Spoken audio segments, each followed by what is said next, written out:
Hello friends, आज हम बात करने वाले हैं काफी जरा इंटरेस्टिंग और रहस्यमय टॉपिक जो आज तक मुझे पता नहीं था, लेकिन आज मुझे मालूम चल गया। आई डोंट नो आप लोग पता है या नहीं। तो टॉपिक जो है यह है कि टॉपिक क्या है, भगवान गणेश जी के बारे में। यानी भगवान गणेश जी के मस्तिष्क, कान, एक बड़ा सा पेट एवं एक छोटी सी आंख हमें क्या सिखाती है, किस चीज का प्रतीक है। टॉपिक यही है ना इंटरेस्टिंग, जो आज भगवान गणेश जी के बारे में हम लोग जानने जा रहे हैं।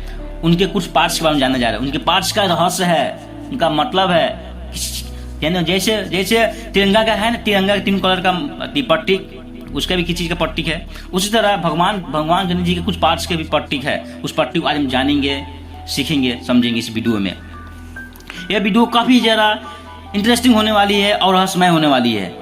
जानना बहुत जरूरी है, बहुत जरूरी है, बहुत जरूरी है। चलिए ज्यादा समय ना लेते हुए हम लोग टॉपिक को शुरू करते हैं, क्योंकि मेरे दिमाग में काफी ज्यादा खलबली मची हुई है आप लोग बताने के लिए, जानकारी देने के लिए कि सच में वो रहस्य क्या है, किस चीज का प्रतीक है, क्या सिखाना चाहती है भगवान गणेश जी। जिस चीज को हम लोग इतना मानते, दिल से उसको पूजा करते, मन तन से पूजा करते हैं। तो चलिए वीडियो को शुरू करते हैं। भगवान गणेश जी को पूरी दुनिया पूजती है, कौन नहीं पूजता है। पूरे सबसे ज्यादा पूजा होता है मुंबई में। तो आज भगवान गणेश जी के उनके कुछ पार्ट्स के रहस्य जानने जा रहे हैं। भगवान गणेश जी को गणपति कहा जाता है। क्या कहा जाता है? गणपति।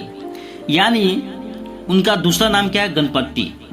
गणपति मीन्स क्या होती है? गणपति यानी जो ज्ञानेंद्रियों का स्वामी हो। क्या? ज्ञानेंद्रियों का स्वामी हो, उस गणपति का मतलब होता है, गणपति का मीनिंग होता है।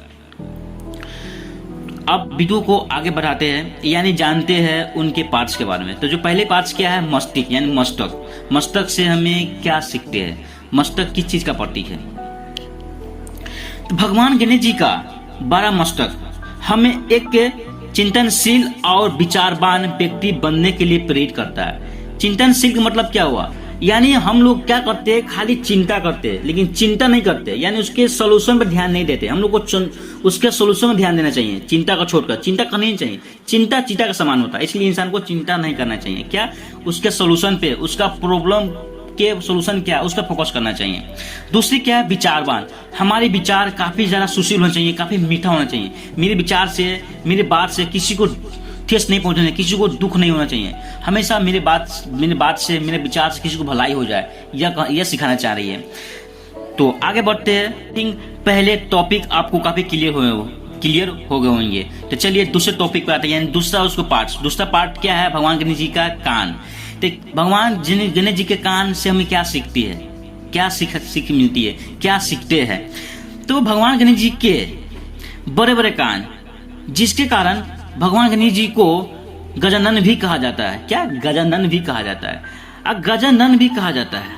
ये कान हमें बताती है, हमें सिखाती है, हमें सीख देती है कि सबकी सुननी चाहिए, अच्छी बुरी बात सुननी चाहिए, लेकिन निर्णय सदैव अपनी समझ के अनुसार करनी चाहिए और लेनी चाहिए। तो भी यही करना चाहिए, बात सबको सुनो, अच्छी हो बुरी हो भी सुनो, बट अपने दिमाग से, अपनी सोच समझ से कदम उठाना चाहिए, लेना चाहिए और उसको लाइफ में इम्प्लीमेंट करना चाहिए। ना कि कोई बोल दिया उसको लेकर टिप ले लिए, या कुछ कह दिया ले लिए। नहीं, अपनी समझ लगाओ, अपनी बुद्धि लगा के कि सही है कि गलत है, क्या सही क्या गलत है, उसके बाद में चीज को एक्शन लो, इम्प्लीमेंट करो लाइफ में। यह सीख देती है।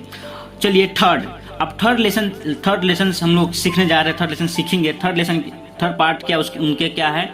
एक 12 सा पेट। अब यानी भगवान गणेश जी की 12 सा पेट हमें क्या सिखाती है, किस चीज का लर्निंग पॉइंट दे रही है, किस चीज का प्रतीक है? भगवान गणेश जी का एक 12 सा पेट, जिसके कारण भगवान गणेश जी को लंबोदर भी कहा जाता है। क्या? लंबोदर भी कहा जाता है। हमारे अंदर यह क्वालिटी होना चाहिए। सफलता से कभी इंसान को घमंड नहीं करना चाहिए, घमंड नहीं होना चाहिए। विफलता से कभी निराश नहीं होना चाहिए। लाभ हानि, दुख सुख लाइफ में आता है, उसे घबराना नहीं चाहिए। सुख हो तो घमंड नहीं होना चाहिए। हानि आए, यानी कहना मतलब दुख आए, तो इंसान उसके दर्द के सामना करना चाहिए, घबराना नहीं चाहिए मुसीबत में।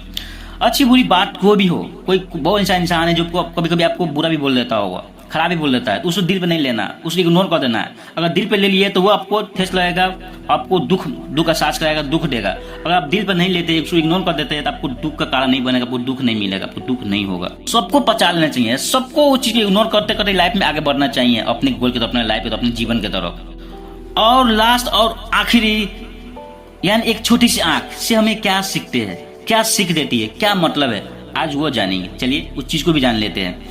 तो भगवान गणेश जी की एक छोटी सी आंख भी हमें सिखाती है कि हम बेशक कम देखें लेकिन सटीक होंगे। क्या होना चाहिए? सटीक।